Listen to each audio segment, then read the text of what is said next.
অবিলম্বে রাস্তা সারাইয়ের দাবিতে বেহাল রাস্তায় জমা জলে মাছ ছেড়ে ও বৃক্ষরোপণ করে রাস্তায় বসে অভিনব বিক্ষোভ আন্দোলন কর্মসূচি কুলটি ব্লক কংগ্রেসের। ঘটনা আসানসোল পুর নিগমের কুলটি পৌর কার্যালয়ে যাওয়ার রাস্তা। কুলটি মিউনিসিপ্যালিটি রোড নামে পরিচিত রাস্তাটির বেহাল দশা, আর এই রাস্তা অবিলম্বে সারাইয়ের দাবিতে কুলটি ব্লক কংগ্রেসের নেতৃত্বে বিক্ষোভ কর্মসূচি। এদিন এই বেহাল রাস্তার উপর বৃক্ষরোপণ করে এবং রাস্তায় জমা জলে মাছ ছেড়ে রাস্তায় বসে বিক্ষোভ আন্দোলন কর্মসূচি। এই রাস্তাটি গুরুত্বপূর্ণ। এই রাস্তার উপর দিয়ে সাধারণ মানুষ থেকে বড় কার্যালয় যাওয়ার এই রাস্তার উপর দিয়ে স্কুলের পড়ুয়াদের যাতায়াত। তাই রাস্তা অবিলম্বে সারাইয়ের দাবিতে বিক্ষোভ কর্মসূচি। বিভিন্ন জায়গায় বেহাল রাস্তা, ড্রেনেজ সিস্টেমের অবস্থা খারাপ হয়ে আছে, বাড়িঘর পাচ্ছে না। তার মধ্যে আমাদের কুলটির যে বড় অফিস, তিনখানা বড় অফিস 8, 9, 10, যেটা আমাদের নিয়ামতপুরে আপনার 61 নম্বর ওয়ার্ডে বর্তমানে স্থিত।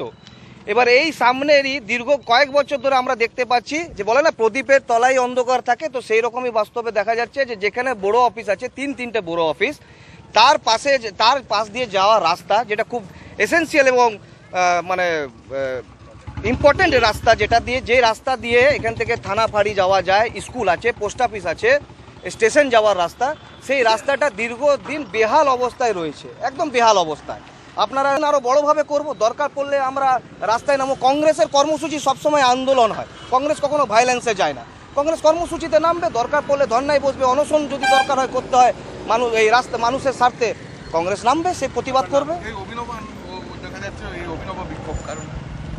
অভিনব কিছু নেই, আপনারা দেখতে পাচ্ছেন এটার তো রাস্তা নেই, এটা তো গাড্ডাতে পরিণত হয়েছে, ক্ষেত খামারের মতন পরিণত রয়েছে।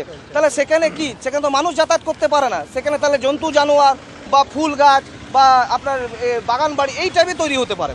তো আমরা ওটাই করছি। হ্যাঁ, মাছ চাষ করুক, আর যদি রাস্তা তৈরি করতে না পারছে তো মাছ চাষ করুক, তাহলে দুটো পয়সা আসবে সরকারের। তাহলে যদি সরকার রাস্তা তৈরি করার টাকাটা যদি জোগান করতে পারে। সামনে বেহাল রাস্তা এখনো কেন তৈরি হলো না? তৃণমূল সরকার জবাব দাও। রাস্তা তৈরির টাকা গেল কোথায়? তৃণমূল সরকার জবাব দাও। যদিও এ বিষয়ে আসানসোল পুর নিগমের মেয়র পরিষদের সদস্য ইন্দ্রাণী মিশ্র বলেন, ওরা জেনে গেছে ওই রাস্তাটির কাজ অনুমোদন হয়ে গিয়েছে এবং রাস্তার কাজ খুব তাড়াতাড়ি শুরু হবে বলে জানান তিনি। দেখুন, আসলে ওরা জেনে গেছে যে ওই রাস্তাটার কাজ স্যাংশন হয়ে গেছে, তার জন্যই ওরা বিক্ষোভটা করেছে ক্রেডিট নেওয়ার জন্য। কুলটিতে কিছুদিন মানে পুরো আসানসোল পৌরসভার মধ্যে, আমি কুলটির কথা বিশেষ করে বলছি যেহেতু তারা কুলটিতে রোড ব্লকটা করেছে, প্রতিটা ওয়ার্ডে আরএসপি ফান্ডের লক্ষাধিক টাকা, 10 লক্ষেরও বেশি টাকা করে স্যাংশন হয়েছে এবং বিভিন্ন ওয়ার্ডে কাজ শুরু হয়েছে। যার যেখানে যা পেন্ডিং কাজ, রাস্তা হোক ড্রেন হোক, কাজ শুরু হয়েছে আরএসপি ফান্ডের থেকে এবং সেই টাকার পরিমাণটা হিউজ। এবার কংগ্রেসের কর্মীরা সে সমস্ত হয়তো ধ্যান রাখে যে কর্পোরেশনের কি কাজ হচ্ছে, যেখানে টাকার স্যাংশন হয়ে গেছে, রাস্তার কাজ শুরু হবে, তার আগেই তারা সেখানে একটা প্রচার পাওয়ার চেষ্টায় এরকম আন্দোলন করে যাচ্ছে।